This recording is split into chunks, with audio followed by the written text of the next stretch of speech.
6 meses de gestión de Mauricio Macri. El Ejecutivo tomó nota de la crisis y anuncia medidas de tipo social, una de las cuales es la devolución del IVA a sectores vulnerables. Estos y otros temas con la diputada nacional Silvina Frana. Silvina, buenas noches. ¿Qué tal? Buenas noches. No alcanza con eso. No alcanza.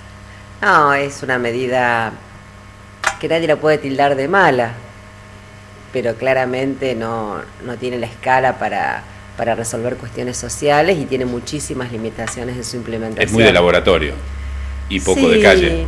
Sí, mira, creo que diste una buena definición. Es muy de laboratorio, es muy lindo anunciarla porque decís, de un impuesto vos le estás devolviendo al que menos tiene. Pero en realidad en su aplicación, y yo los otros días charlé un ratito con vos por ahí, te decía, voy a ver las modificaciones, pero la verdad que las modificaciones la maquillaron un poco. Pero la cuestión de fondo, que es en primer lugar que los beneficiarios de esta medida son gente que tiene, la jubilación mínima, básicamente, y a los que conozco no compran con tarjeta. Sí, van y sacan la plata por completo. Generalmente tienen deuda con el almacén de la esquina, con el negocio de su barrio, como su hábito de vida, ¿no? Que eso puede ser que con el tiempo podamos modificar. Pero también está la otra situación, la del negocio del barrio, que claramente estos negocios no tienen POSNER. Y todos sabemos que estos negocios son muy importantes en una economía familiar, en aquellas familias donde a lo mejor hay alguien que no tiene un trabajo formal y este negocio es una forma de vida. Entendamos lo que pasa en los barrios. Sí. Bueno, hay que ir a visitarlos nada más y pagarse un ratito, donde se pierde la lógica de decir, uno va a compra por peso específico, sino que va y compra por dinero, es decir, dame 30 pesos, 50 pesos de bife. Tal cual, y además te digo, hoy la situación económica en la que se vive, volvimos a comprar en forma fragmentada, o sea, el paquetito de fideo fragmentado, hay que saber lo que pasa en los barrios también. Entonces, claramente, este tipo de negocios, hoy no le podés imponer que pongan el POSNER. Bueno, esta fue una de las cosas que se previó en la ley, que el gobierno nacional arbitre los mecanismos para que no tenga costo ese POSNER. Pero ese arbitrar los mecanismos requiere de una reglamentación que hoy no está. Así que, por eso digo, como medida uno no se podía negar a la medida, porque en realidad no hace daño, pero de ninguna manera va a tener el beneficio que se está publicando tan fuertemente en los medios. También se hablaba de la posibilidad de que en lugar de devolver el IVA, se acreditaran los 300 pesos, ese tope que se fijaba en la ley. Esta fue una de las cosas que propusimos desde el justicialismo, porque era, si realmente vos querías beneficiar a los que menos cobran con una medida de este tipo, y en función a lo difícil que es implementarla, de entrada dan los 300 pesos y anda implementándola. Bueno, esto no se aceptó, no fue aceptado, no se llegó a un acuerdo y bueno, ya no sirve quedarse con el discurso. Intentamos acercar posiciones y tratar de sacar la mejor ley posible. Uno advierte el descontento de la gente, ¿no? Sí. Dicho por el propio Hugo Iturraspe en los bloques anteriores. El justicialismo capitaliza, representa ese descontento de la gente con el electorado, con el gobierno, digo. Mira, yo no mando a hacer encuestas, pero a veces me acercan algunas. Y hoy el mapa no es distinto al día de las elecciones. No, todavía no hay una capitalización, porque quien votó por un cambio no bajó sus expectativas, a pesar de todo.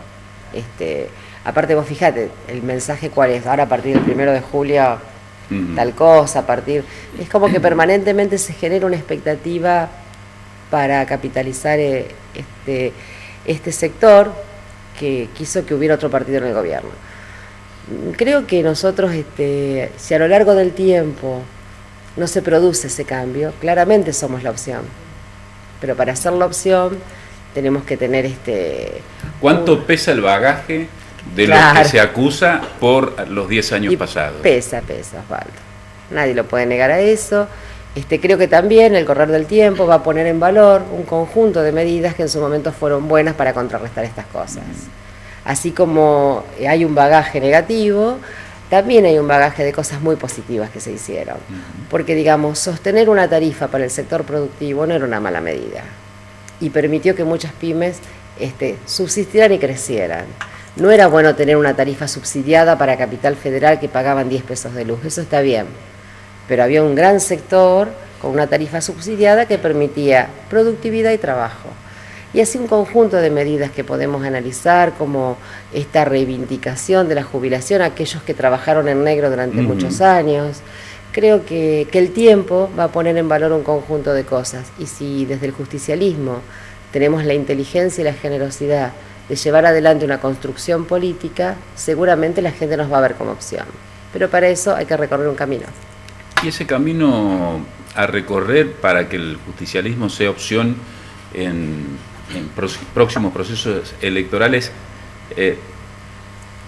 incluye la renovación de figuras. Es decir, porque por allí hay algunas figuras, algunas jóvenes, pienso en el ministro de Economía, ¿no? Sí. Pero que generan rechazo, ¿no? Por lo que normalmente se lo asocia, o algunos otros que bueno, aparecen en la picota. Digo, ¿hay espacio como para ese recambio de figuras y generacional? Y por eso yo recién hablaba de generosidad, porque la generosidad también implica dejar crecer. Creo que hay muchas cosas que fueron buenas estos años, y volvió el debate político en la Argentina. Y yo veo jóvenes, incluso con quienes hacemos trabajo juntos, son sumamente valiosos. Entonces vos lo tenés que dejar crecer y entender que los políticos tenemos una vida limitada, que no somos eternos, y que hay que dejar crecer a otros para poder tener esa renovación. Eso aparece en la teoría, Silvina, porque bueno, uno ve que hasta, salvo limitaciones institucionales en los congresos, lo que son los parlamentarios en el mundo, mientras puedan seguir, siguen. Y bueno, pero así nos va a veces. También hay que entender que de esa renovación surgirá un proyecto de país, de provincia y de ciudad.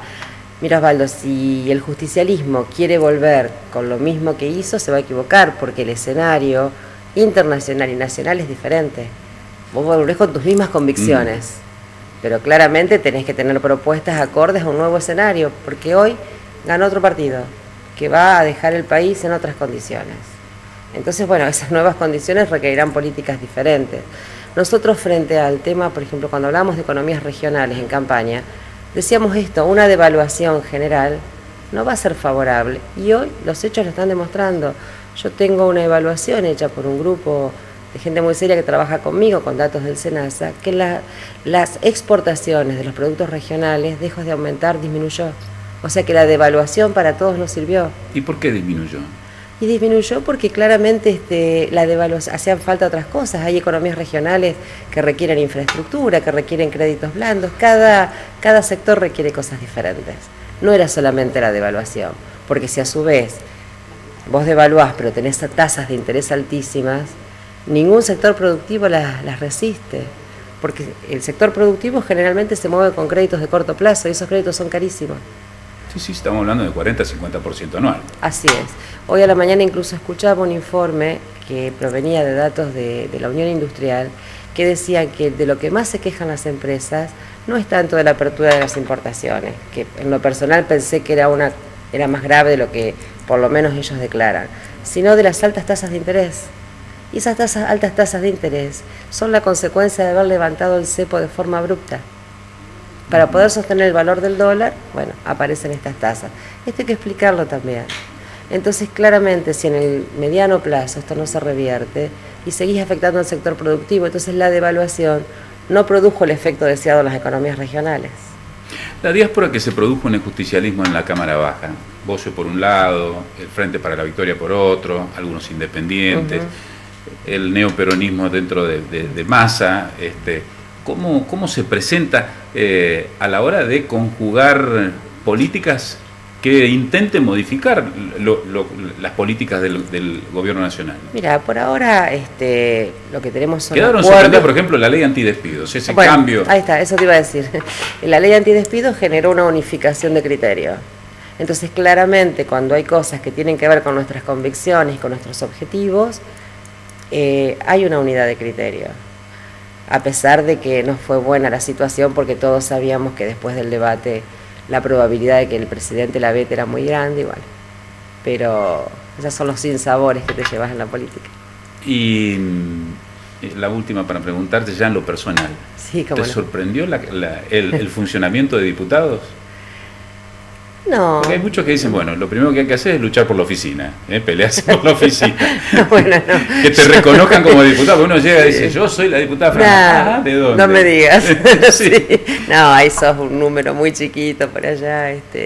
No, mira, lo que me enoja es esto que pasó los otros días, estar horas debatiendo una ley y todo pusimos, digamos, nuestros criterios, buenos o malos, erróneos o no, pero lo mejor de nosotros y saber que el presidente le iba a vetar. Esto me parece hasta la gente común no entiende bien por qué te prestas a eso, porque yo tengo que ir a sesionar. Después también me parece que hay una suerte de perversidad en el discurso cuando se habla de institucionalidad y de diálogo. En realidad los grandes temas no se debatieron en el Congreso, la derogación de la ley de medios, el nombramiento, bueno, después el mejor de los jueces de la Corte, que todavía no se resolvió. Estos grandes temas no generaron el debate que merecía, cuando su sanción, por ejemplo la ley de medios, sí generó un gran debate. Entonces creo que a veces esta cuestión de que es un gobierno que dialoga, puedo reconocer los buenos modales, pero me parece que todavía falta profundidad en ese diálogo. Fíjate que a poco tiempo de asumir el presidente convoca a los gobernadores, habla de federalismo y al día siguiente saca un decreto nacional por el cual aumenta la coparticipación a Ciudad de Buenos Aires. Entonces, digo, son estas contradicciones que no le hacen bien a la política. Seguramente nosotros tenemos las nuestras, pero yo aspiro a que haya una mayor madurez política porque la gente nos va a respetar más a todos. Gracias, Silvina, por estar con nosotros. No, gracias a vos.